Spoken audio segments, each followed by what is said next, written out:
So tin is where a lot of the trading came into it, and because of that need for the tin, it put a lot of different empires, civilizations, and groups in touch with each other. Now, the two biggest tin mines, roughly in that region in that period, was in Afghanistan.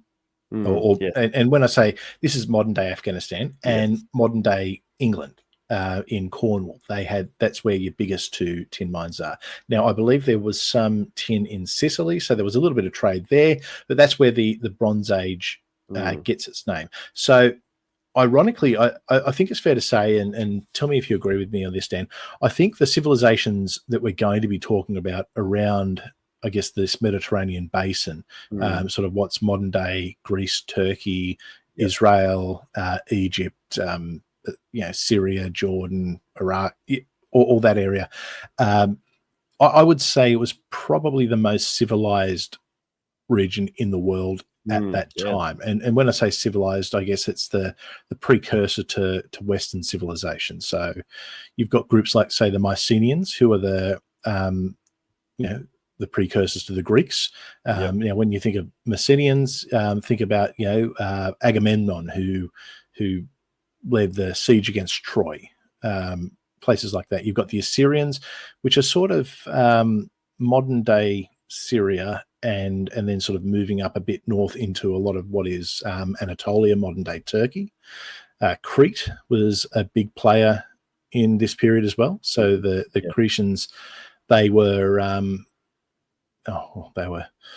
sort of a big island power right in the middle of the Mediterranean. So there's a lot of power there.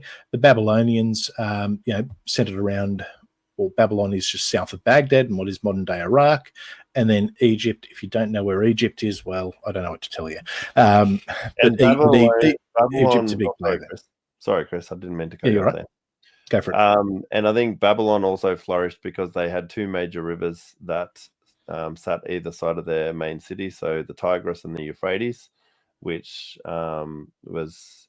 And then I think from there was also that huge trade route from there all the way to the Mediterranean coast as well. Yeah.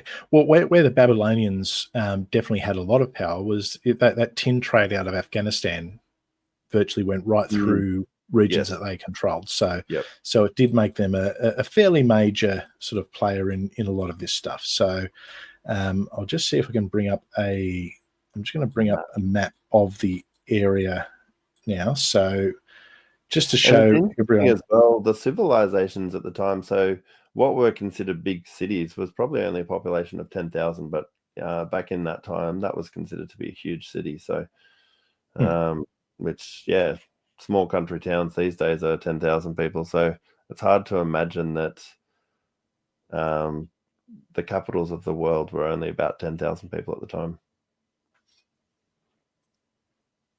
All right, so what you can see here is we're pretty much dealing with this area here, if you can see me doing, and down to here. Actually, I might just zoom out a bit. So modern day Greece, that's where you've got Mycenae. Cyprus is a big player. You've got Crete there, who is also a big player. You have your Assyrians in here.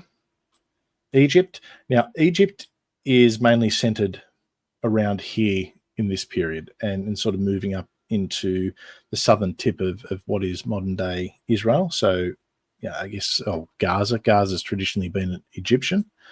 And then Baghdad right here. If we were to zoom down into Baghdad, just south of Baghdad here is where the ruins of Babylon are. So hopefully that gives everyone a little bit of perspective about the region that we're talking when we're talking about the Bronze Age collapse. And then obviously Afghanistan was further east. Yeah, so now I guess we haven't really spoken about the Bronze Age collapse here. What we have spoken about is a little bit about the Bronze Age. So I guess why this period was revolutionary was because bronze is far stronger and more durable than stone, that it obviously from the Stone Age, or copper, just as itself. So it allowed societies to sort of advance pretty dramatically, sort of building stronger tools for farming, for crafting, and for warfare, of course.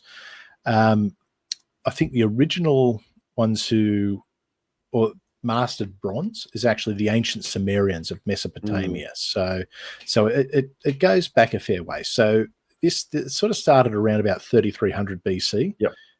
and then went up to the period that we're about to talk about in the Bronze Age collapse. So let's talk about the collapse itself. Yes. So what is the collapse? What happened? And just of a quick fun fact as well, Chris, before we do.